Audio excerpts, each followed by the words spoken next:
Speaking of market inefficiencies, you invoked the M word, Mookie Betts.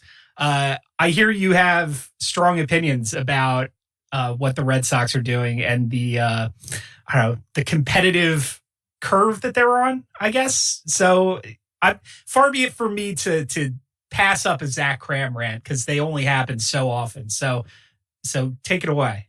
I want to begin with a question. Mike, Bobby, you can chime in too.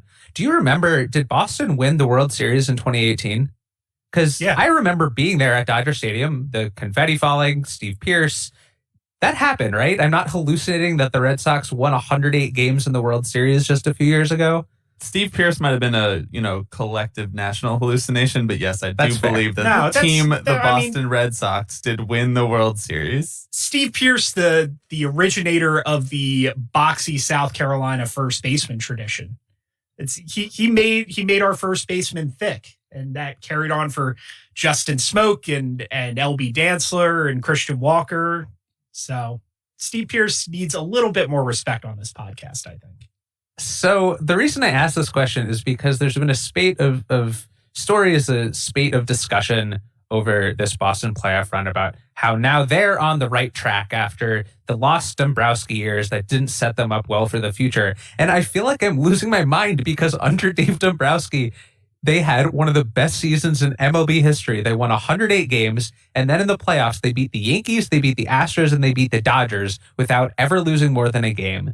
And that's, again, one of the best seasons in MLB history. And yes, I know a lot of the foundational pieces came from the Ben Cherington era, right? Mookie Betts, Devers, Bogarts, but Dombrowski added Chris Sale, who was very important to that playoff run. Jackie Bradley Jr., okay. Dave Dombrowski added Eovaldi, he added Sale, he added David Price, he added Craig Kimbrell, and he, by being aggressive, what we're talking about with Cora in-game, Dombrowski is just an aggressive general manager in a macro sense. And that led, again, I can't repeat this enough, to one of the best seasons in MLB history. And it is being now cast as, oh, well, they won a fluky World Series, but didn't set them up well for the future. The whole point of managing a baseball team is to win a World Series. And Dombrowski did this. He did this in a flourishing style. Yeah, and they fucking throttled two incredible teams in the playoffs. It was so dominant, the playoffs didn't seem random. And not only that, but people talk all the time about how Dombrowski, sacrifices the future for win now moves. And I grant that Boston's farm system was not in very good shape. But if you look at the actual prospects that Dombrowski traded while he was in charge, he traded Moncada and Michael Kopech, but got Chris Sale back, and Chris Sale was the best pitcher in the American League his first 3 years in Boston. And then every other prospect they traded didn't really turn out well. I think I was looking at the list last night. The best other prospect he traded was probably Manny Margot in the Craig Kimbrell trade. And I don't think Boston's sweating losing Manny Margot when, again, they already had Jackie Bradley Jr., who's basically the same player, Mike, but with a stronger side of the platoon. And I just don't understand why we are now, Chaim Bloom has done a very good job. He added Hunter Renfroe, he added Kyle Schwarber, he added a lot of very smart, low-cost deals. But it's not like Boston wasn't in a good position before, because they just won the World Series 3 years ago, and they had, if ownership was willing to pay for Mookie Betts, they would have been set up for a very long time with that core still remaining. So yes, this is a rant, and I know that Boston fans are focused on tonight and tomorrow and their chance to win the World Series this year, but I think we're doing a disservice to Dombrowski and to the team that Boston put together. They didn't just win the World Series in 2018. They also won the division in 2016 and 2017, the first time in franchise history that they won 3 divisions titles in a row. And that's in a division with the Yankees and the Blue Jays, who were still good at that time, and the Rays. I don't know what about that isn't a sustainable winner, because they sustained that stretch for 3 consecutive years. Then they had 1 losing season and Dombrowski got fired. It does a disservice to that tenure to say, oh, well, it wasn't set up well for the future. They needed someone from the Rays to come in and really position them well. That was great. It wasn't even a losing season, by the way. They went 84-78. Okay, yeah, it wasn't even a losing season. They just didn't make the playoffs. And not everyone can be the Dodgers. It's also very funny that a lot of these pieces, and I like the reporters who have written them, they're just, quoting the sources that they speak to. But a lot of these sources are like, oh, the the Red Sox want to set up to be like the Dodgers. You know what setting up to be like the Dodgers is? It's trading for Mookie Betts, who the Red Sox had and then traded to the Dodgers. Just signing Betts to an extension would be the Dodgers' way, because we saw when the Dodgers had Betts, they did sign Betts to an extension. It is driving me up a wall to see this happen, because everyone wants to be like the Dodgers and win the division every year, but they don't want to actually spend the money to go out and do it. The Dodgers combine prospect development with the ability to spend money. They say, oh, well, we want Betts so badly, we'll also take on David Price's contract. And the other teams that want to be like the Dodgers don't actually want to take that important step. Kram. I'll join in with that. That was an amazing rant, Kram.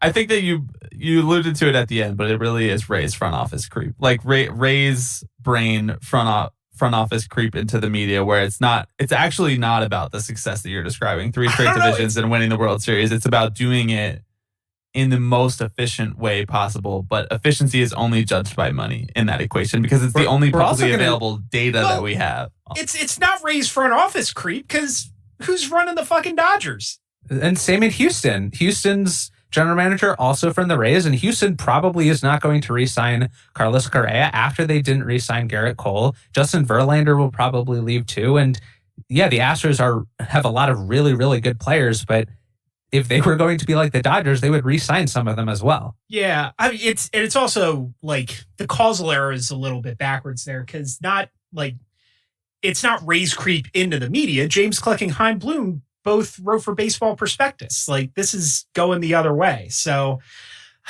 yeah, I mean, it's just a efficiency as you're in the most predictable segue possible. If efficiency is a pretext for making everything slightly worse for capitalistic ends.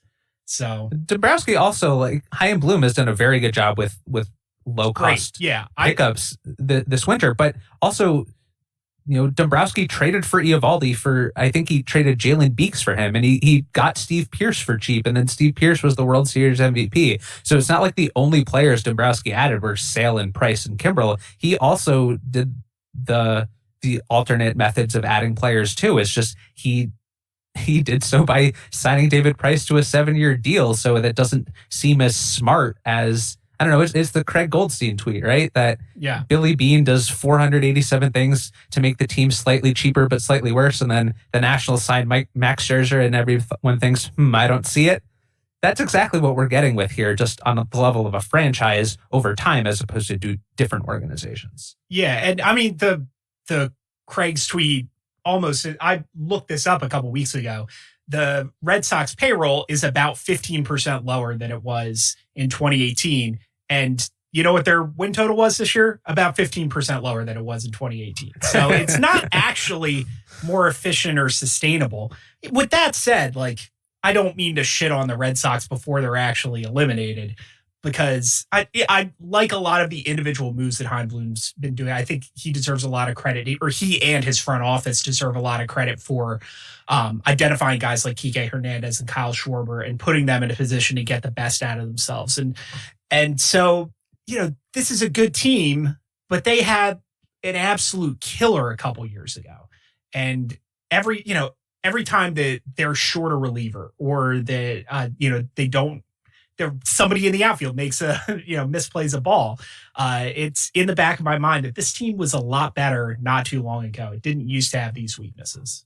Yeah, and this is not to decry Bloom. I also think his most controversial move is trading Betts right away, and that probably was an ownership decision, because ownership was saying we won't go more than $290 million for Betts when he was worth a lot more than that. So this is less about Bloom and more about what came before him, and not forgetting that the Red Sox, for one final time, enjoyed one of the best seasons in MLB history not that long ago. It just boggles the mind.